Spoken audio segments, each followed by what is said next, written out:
consistently filled with ideas and Shazam things, and if you just pay for leads, I got one this morning that said, we'll give you all the names of probate cases that are coming up. So you get these things that show up for you, and you need to remember that that is something that's jumping into action set. And is your skill set right? If you paid for all those leads, do you actually know how to handle them and make them work? And then really the mindset comes first. So throughout the training, you'll see we focus on mindset first and then move into skill set and action set.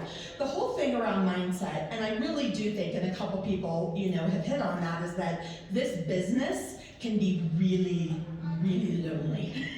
And the whole idea around breaking these sections up is to understand that I believe that a career in real estate now, and really we've seen obviously a lot of evolution over the last couple of years, is that the whole idea of that if it is to be, it's up to me, is bullshit. It is, and that it takes a community around you, it takes colleagues, you should have somebody, very specifically to her point, somebody to look up to. You always have somebody looking up to you. And this is how you stay in the right mindset then to move on throughout the business. With Ninja too, it's taking away the idea that your career is very transactional.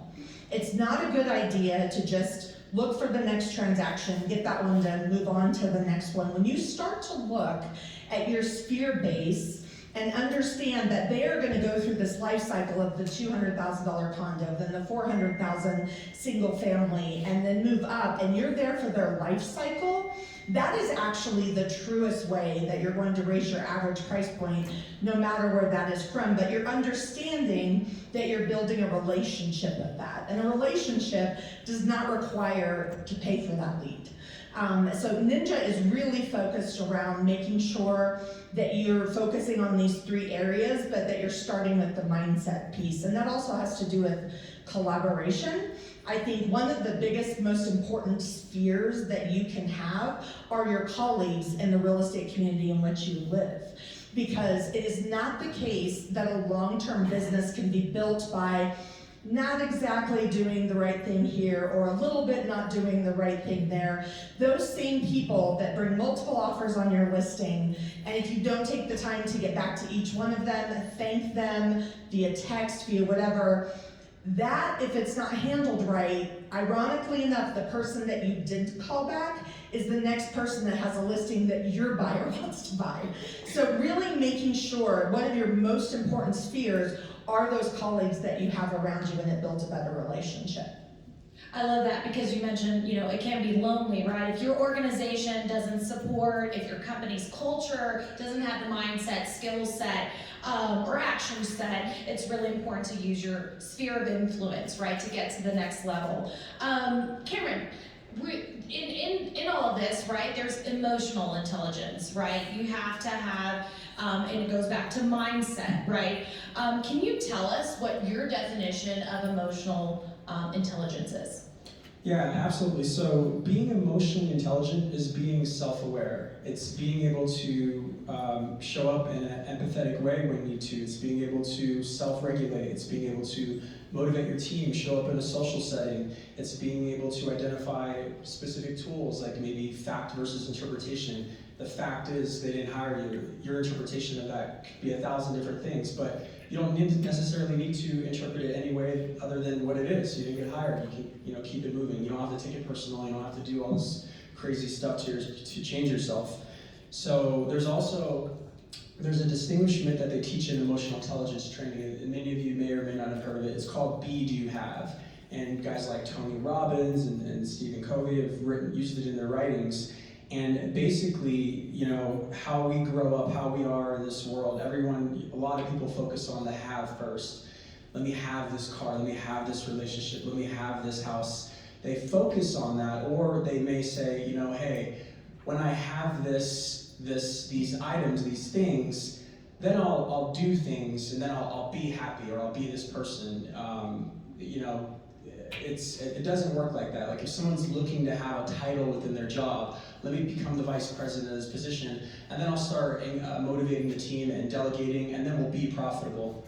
It's backwards. They're always going to be waiting for this have that may or may never come. It's like go into your real estate broker and say, hey, give me this $10 million deal, and then I'll start, doing activities as a luxury agent, and then I'll be the luxury agent. Never going to happen, right? That's the whole opposite way.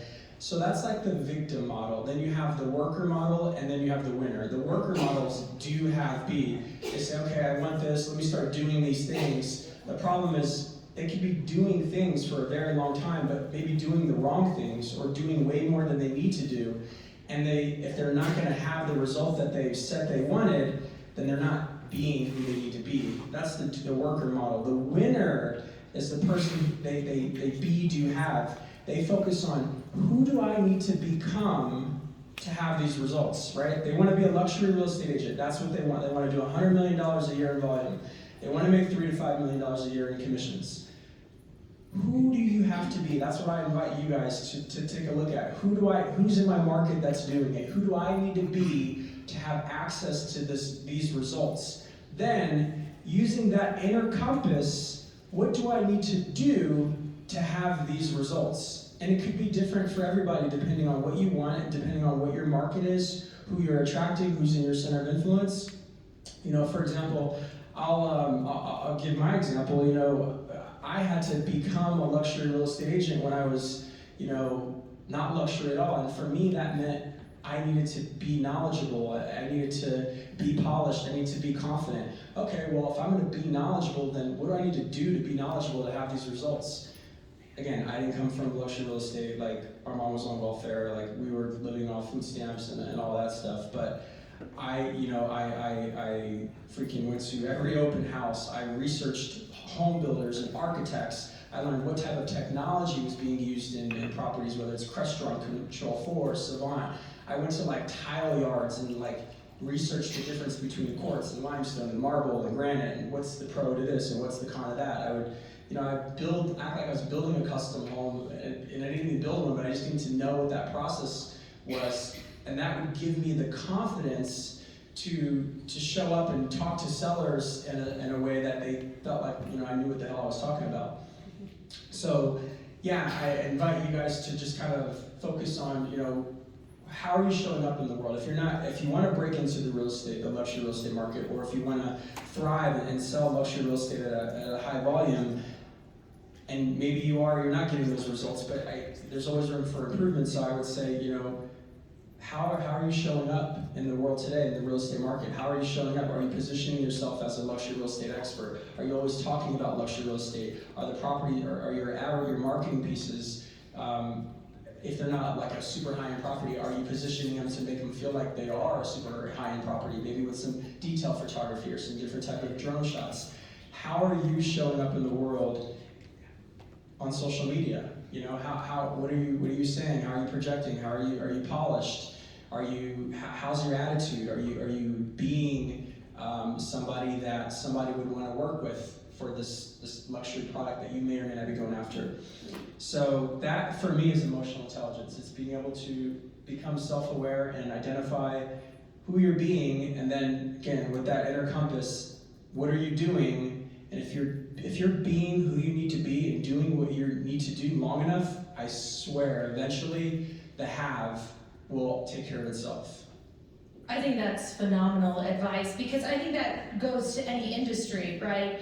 Anybody who goes outside of the box and challenges themselves, right, gets uncomfortable, because the only way to grow is getting outside of the box, getting uncomfortable. And that goes self-awareness. It goes in any industry. Let's take sports, for example, right? You could be physique, you could hit the ball, you could pitch, but if you don't have that sports IQ to know where that ball is going next in the baseball field, then there's always going to be a better player than you, because you have to have the physique, be able to play, but also have that sports IQ. So self-awareness, that's great. Vonda, so tell us about this book of Miracle Morning. Okay, so Miracle Morning truly changed my life. I brought it to you guys if you want to look at it before you leave from the session. You're welcome to. It's a book that a friend of mine, actually, Satana, who spoke yesterday, he had recommended it for me. He's my coach, and he said, hey, you should really check this out. It's kind of important. You have a set thing that you do every single morning. And I was like, God, I'm already awake, like super early. There's no way I'm gonna wake up any sooner than, I need to, right? Kids go to school at 7, I'm up in order to take them to school, right? That's it. Then I come home, I get ready, blah, blah, blah, all that stuff. Today, I wake up at 4:15 a.m. Because this was important to me. Being able to own my morning is probably the most impactful thing that I've done for myself, my life, my children, my business, you name it. It is the most important thing I could do to show up for the rest of my day. And there's a couple of things that you do in here that they talk about in the Miracle Morning. Most of it, you wake up in the morning, you do some gratitude, meditation, read, work out. I don't know if you guys have heard of the saying that when when your body moves, your mind moves too. And it didn't resonate with me until I started doing it and I created a habit.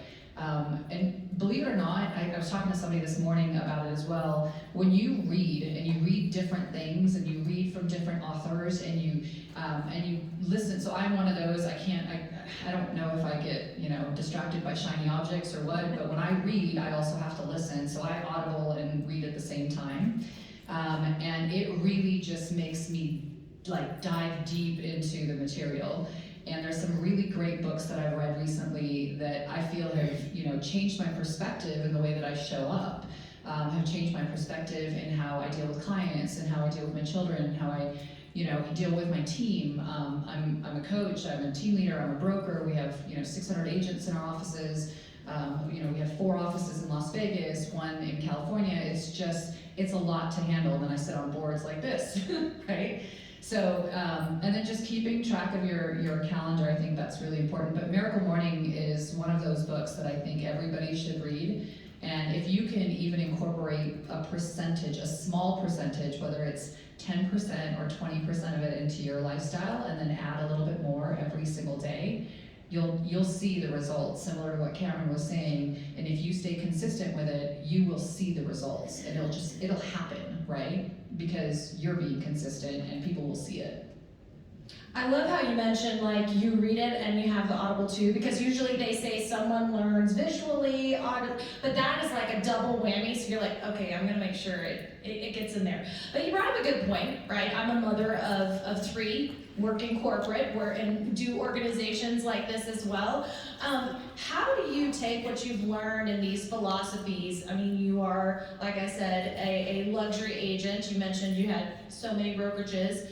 How do you manage that along with your family aspect of life? What are the philosophies you've taken away from Miracle Morning, as well as what you're doing to get where you are and balancing family? So I'm a big believer in having a coach. I don't listen to myself. I don't know if you guys are the same way. Well, that's self-awareness, number one. But I absolutely do not listen to anything I say to myself, right? And so it's really important to have a coach to help guide you and really put you on the right path. And so that was really important for me. And the moment I did that, I think that really helped me guide my path.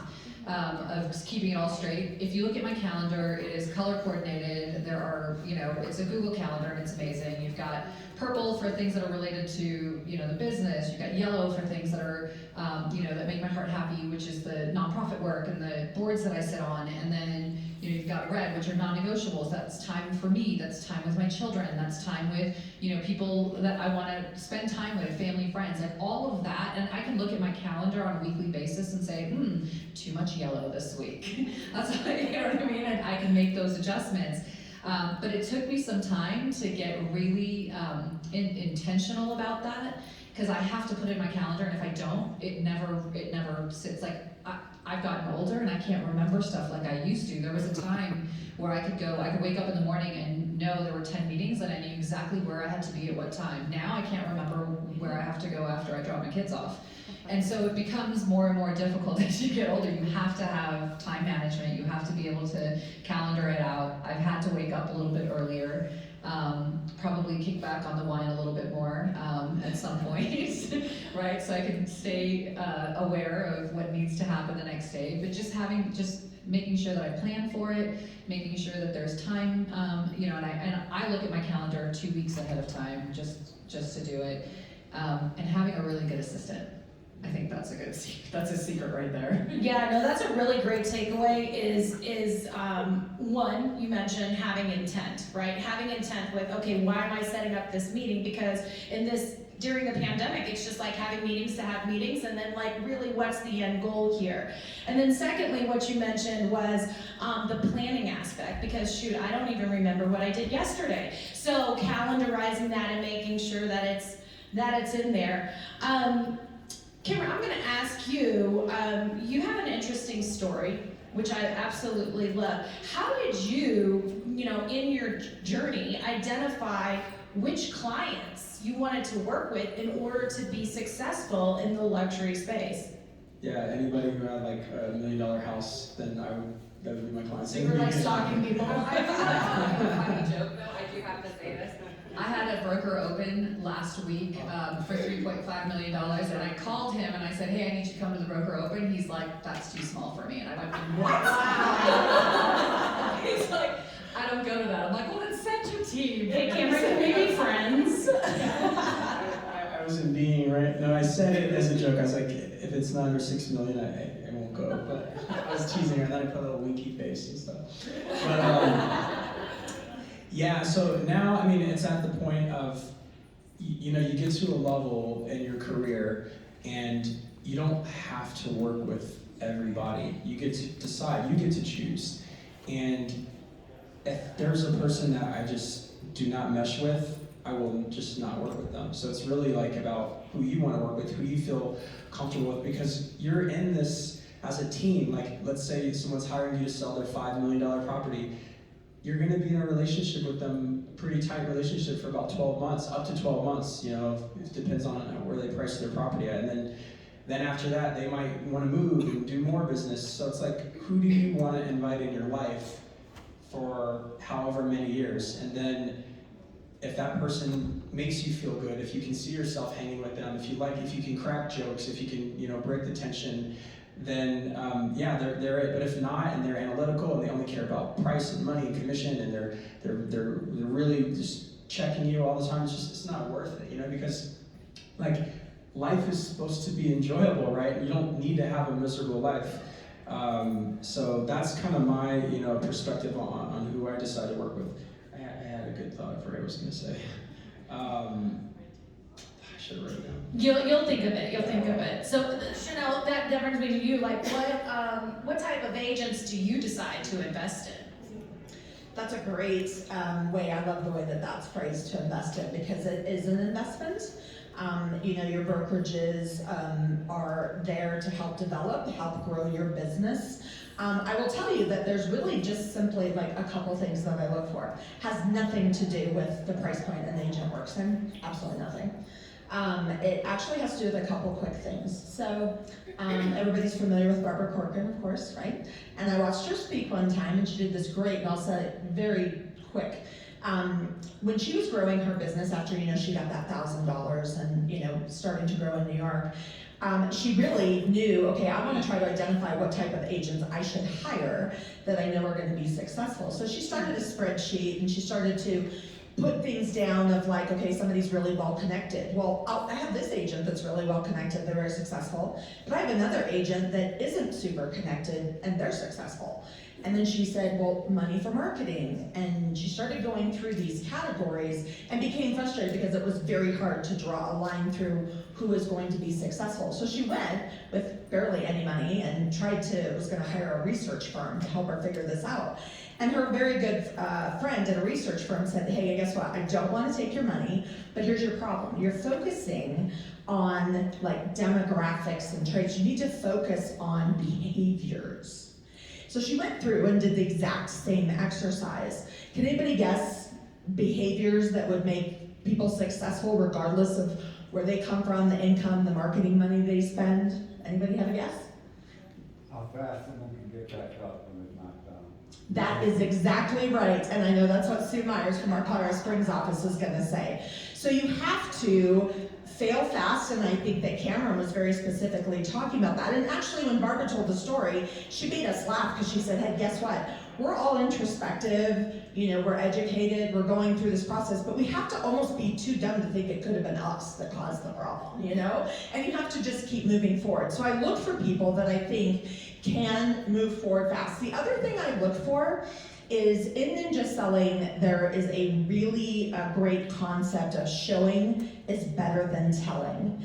And showing, if that has to do with the listing presentation, that's talking about like using visuals and everything. But in a larger sense, to me, that represents a willingness to step back from ego just a little bit, because our ego serves us so well in so many places. But when you're looking to advance your business and do different things, there's going to be times where you have to tuck it in your pocket, and it doesn't feel good.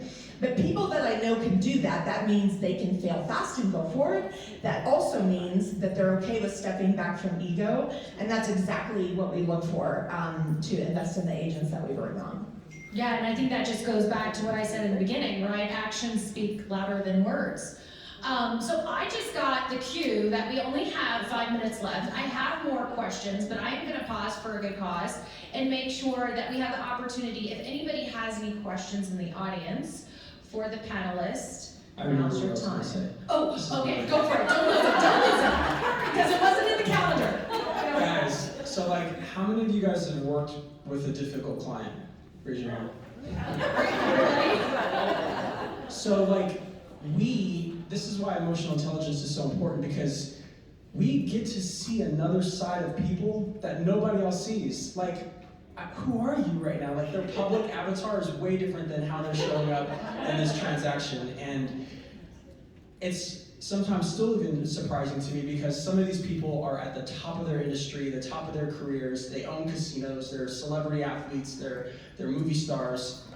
And you're talking about this transaction or this little petty piece of negotiation, but you're so emotional, and then it multiplies because they just watched an episode of $1 Million Listing and they think that this needs to be way more drama than it is.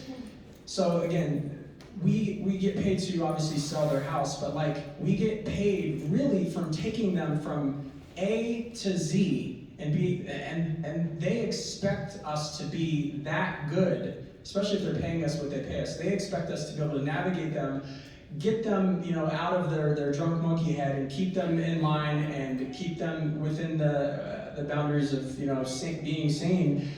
And that's why it's so important to be self-aware and to make them feel heard, make them feel like they matter, make them feel like they're getting every dollar squeezed out of this transaction. And if you do that correctly, guys, they're going to be your freaking biggest fan and refer you all their friends and family. So that was a big nugget I wanted to share. No, that's so true. It doesn't matter if the house is 100,000 or $1 million, right? There's a sense of vulnerability that these people are investing their money into. So being that advocate and advisor for them is huge. Did you have something to add? I was gonna, I mean, the reality is that we're not in the real estate business, we're in the relationship business, right? And I see a lot of heads nodding, so you guys are all in agreement on that. And it's really important that we take the relationship, similar to what Cameron was talking, you have to take these people into into their mindset to really think about what it is that they're doing. Because it is small piece of negotiations that can make a deal just go sour, and it could be all your fault. So the relationship aspect, and Chanel mentioned it as well, is so important, whether it's with the agents that we're investing in or the clients that we are working with or whatnot. So keep that in mind as we go through this, because there are other companies out there that are taking that out of the mix, and so that's why we'll always be important. I think that's true. I think the biggest thing, the only thing that is stopping you is yourself. Up here, right? It's your mind. Get yourself out of that. And so do you want to add on to that? Yeah, I was just going to say that, I think that sometimes going, to really well done conferences such as this, going or listening to things, you can get advice. All of us are, it's much easier to take classes and things, and sometimes it can be really easy to walk away and say, I've got to implement all this, and I need a whole schedule, and all these things. So going back to my comment about it being rare that somebody enters in some thing that comes from outer space and then their business is suddenly different forever and ever, our top performers, they put a little more structure than wherever they started from. It's just a little more structure, and that's where we saw and we continue to see exponential growth in things. So you don't have to walk away and say, you know, the phrase that keeps coming through my mind is like, I've gotta. I've done that plenty of times to myself, right? But it's more about saying, how can I be a little bit more structured? Or to Randy's point, you know, actually I do feel uncomfortable sometimes when I do go and show, you know, $1 million property and I'm sort of wondering about the cabinets or whatever. Or it could be just the idea that I need a little bit more structure in my schedule, because the truth is, you're the only one that knows if you work 40 hours a week.